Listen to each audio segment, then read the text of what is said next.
We condemn the evil plot by the self-acclaimed human rights activist Omowole Sowore to destabilize the church by staging a protest at the Dunamis Christian Church on Sunday, the 4th of July 2021. Sowore, in his own statement, shamelessly denied that he conducted that protest, even when he was live streaming same protest with the caption, "Buhari must go campaign hits Dunamis Church, Abuja." Sowore's continued tirades against the church is part of his desperate plot to whip up sentiments, sway public opinions, elicit public sympathy, all with his injurious intention for blackmail. We condemn in totality the campaign of columnism and media war being waged against the church by Sowore and his cohorts. Even though the DSS has admitted that they arrested the boys, Sowore remains brazenly relentless in this evil campaign to smear the name of the church and the Reverend Man of God, Dr. Paul Enenche.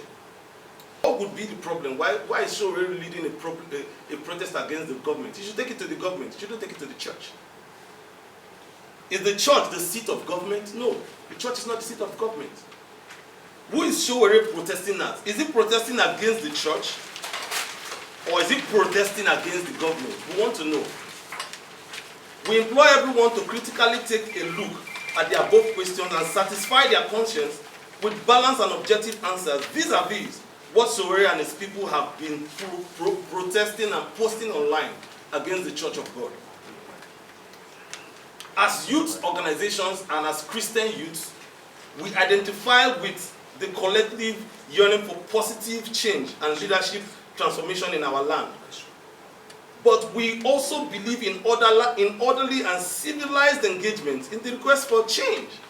Sowore's congenital disposition to see how he can bring lawlessness, rascality, and other acts that can collectively destroy the honesty and the peace we have always gained in Christendom, and also the transparent leadership we've had in Christendom is something that we cannot take.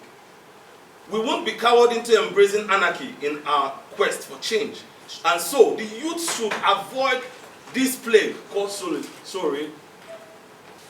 We draw the attention of church leaders to rise up to this occasion and speak for the church so as not to allow irreligious political issues sustain attack on the church and other devices that he has been plotting against the church through Dunamis Gospel Center. He should not be allowed to infest this evil poison on our Christian youth, because he doesn't have the morale to even preach. We therefore call on the Nigerian government to do their job and call Sowore to order. We are shocked that he's still parading himself around, causing more havoc, even while he has unending cases in courts that he cannot even attend to. And we know how these cases have gone in court. So he should face his court issues with the government. He shouldn't bring it to church.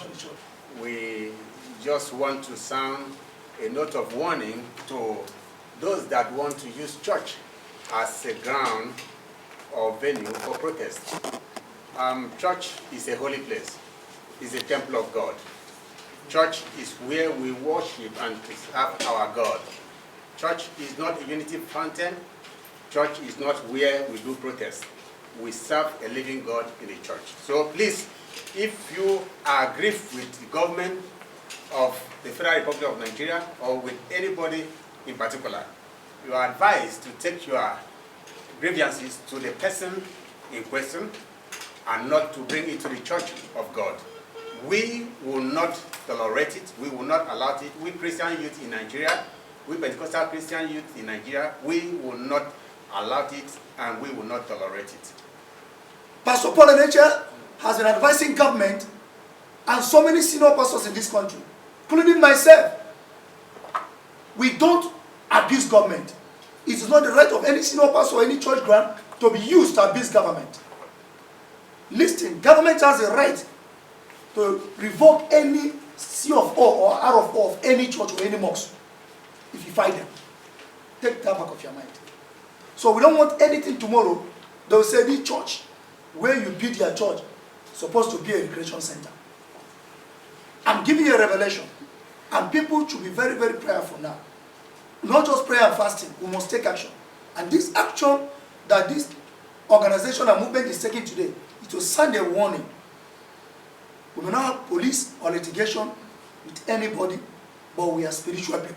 If we build in our new God, anger will come upon anybody who wants to dent the image of the church.